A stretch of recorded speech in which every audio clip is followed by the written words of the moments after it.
Please subscribe Tito Manny Vlog.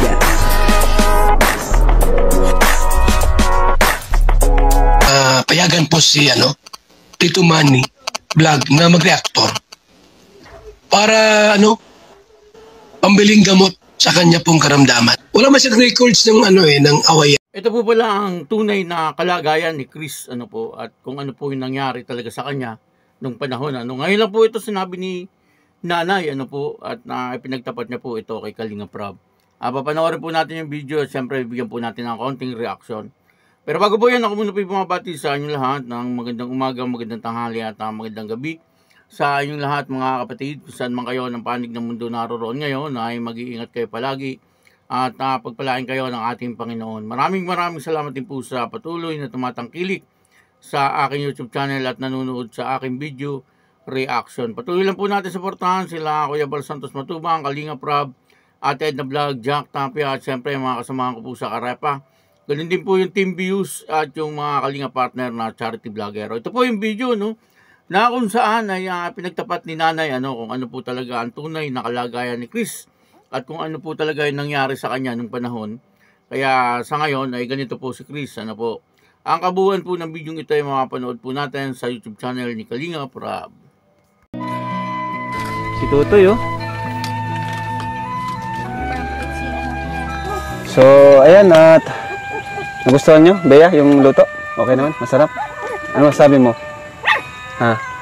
Thank you po, Kuya Rapal, ng luto po para sa amin. Yun, thank you kay Kuya Vincent, So, kumusta yung school? Okay naman? Grade ano ka na nga? Grade 5 po. Grade 5. So, Nay, bago kami umalis po, ay may bibigay po kami sa inyo. Pinabibigay po ni Tita Ellie of Switzerland. Salamat po. Ayan, tuloy-tuloy naman po yung support namin sa inyo, Nay, So, nagpabigay po siya ng 5,000 pesos. Salamat po. Siya rin po yung sponsor ni J. Brad sa pag-aaral. Si Tita Ellie. 1, 2, 3, 4, 5. O, Bea. Ayun, binigay kay mama niya. So, natutuwa ako kasi tuloy-tuloy yung pag-aaral nyo, at yan, medyo na rin kayo. Kumbaga, kitang-kita na namin yung pagbabago. Nay? So, good job, Nay, sa ginagawa nyo po sa kanila. Hindi po kayo sumusuko, hindi nyo sinusukuan.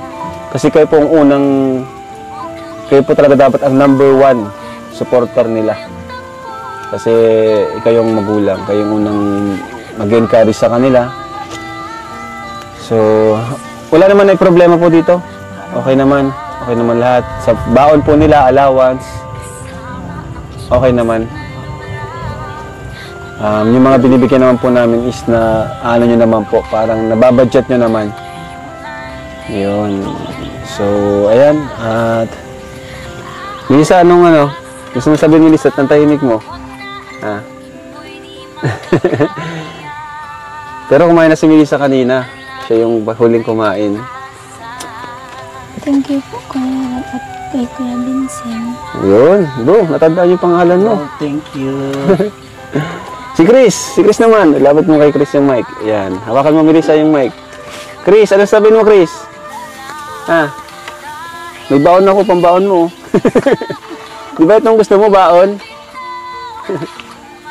Anong favorite subject mo, Chris? Snack? Recess? Ayan, si Chris. Sabi daw po si Chris, sa ALS na lang daw po. May nagsabi kay Grace. Mas gusto niya sa school. Sa school na lang, Di baling delay. So, ayan po. Bibigyan ko po sila ng baon, Nay. Bea, baon mo. Yun. Melissa, baon mo. Yes, sir. At kay Chris. Baon mo, Chris. At kay Tutoy. Baon niya. Bigyan mo kay Tutoy. Anong pangalan yung Tutoy? Reynard po. Si Reynard. Rain. Si Kalinga pa rin yun, Ayan. Ito, Nay. Baon ni Nanay. Bigyan mo, baon ni Nanay. Nanay.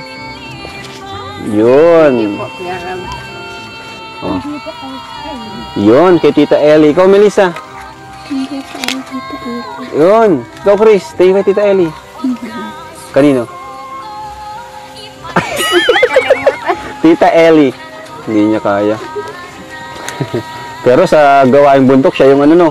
Siya yung talagang maasahan. Kahit ganyan si, ano, si Chris.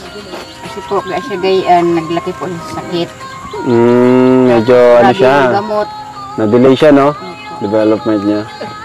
Nakakatawa naman, ano po, na talagang nakakuha sa tiyaga, ano po, itong mga dalagang ito, itong Tres Marias. Ano, paski po yung kapatid nilang lalaki, yung bata, ano, nakikita po natin ay nakikisalamuha na din po sa kanila at hindi na rin po nahihiya. Kumbaga, ay panatag na po yung kanilang loob, ano, dito po kila Kalinga Prab. Ano po, at kitang-kita naman po natin yung kanilang improvement. Ano po, talagang malaki na po yung kanilang improvement. Bagamat medyo nahihiya pa rin po sila, pero hindi na po katulad nung dati. Ano po, at ito pong sinanay, ay may inamin, ano, dito kay Kalinga Prab tungkol kay Chris. Kasi, napapansin po natin na itong si Chris ay talagang medyo late, ano, yung kanyang isip sa kanyang edad.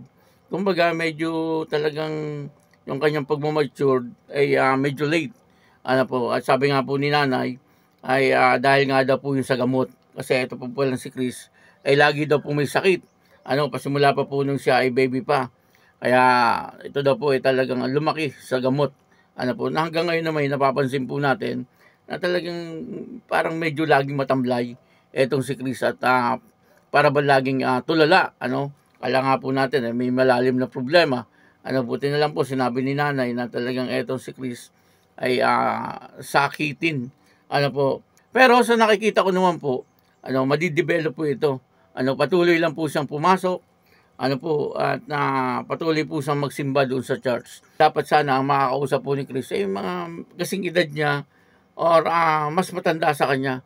Ano po, sa church, pwede, ano, sa church, doon po sa sinisimba nila Kalinga Prab, ay pwede kasi ang makakasalamuhan niya po doon ay talagang kabataan. Doon ay talagang pwedeng ma-develop ang kanyang isip. Ano po, kasi medyo nahalata po natin, ano, medyo late po talaga yung kanyang isip, ano. Dapat po ay talagang yung kanyang isip ay talagang dalaga na. Ano. Sa bagay, meron naman po talagang ganyang edad, pero ang isip parang bata pa rin. Ano po, marami naman pong ganyan, ano. Kaya lang, siyempre, iba po yung sitwasyon ni Chris. Kaya, sana, ano, maging maayos po itong si Chris. Ngayon na pumapasok na po siya at nagsisimba po siya. Ay sana ay talagang makatulong po ng malaki sa kanya.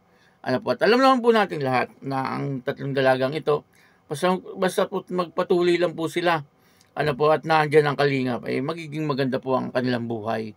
Magiging si Tutoy, ano, at yung magiging yung kanyang mga magulang, ano po, ay siguradong makakaalawan-alawan po sila sa buhay. Siguradong magkakaroon po sila ng magandang bahay. Ano, kasi yung bahay po nila, nakita naman po natin nung umulan, ay nagulat nga si Kalinga Prab kasi habang natutulog siya, ay natutuluan na po siya. Ano, ibig sabihin, may mga butas po. At saka yung dingding, ano, talagang may mga butas-butas, ano, kapag po malakas ang hangin at umuulan, siguradong papasok po doon. Siguro hindi rin po magtatagal, magkakaroon na rin po itong bahay, ano. Siguro pagagawa na rin po ito ni Kalinga Prab. Pero hindi po natin alam kung kailan. Pero sabi nga po ni Kalinga Prab, ay naka-line up na. Ano po, kaya yun, ano, maraming salamat po sa inyo lahat. At ako po si Tito Manny Vlog na nagsasabing God bless you all. Diyos mabalos.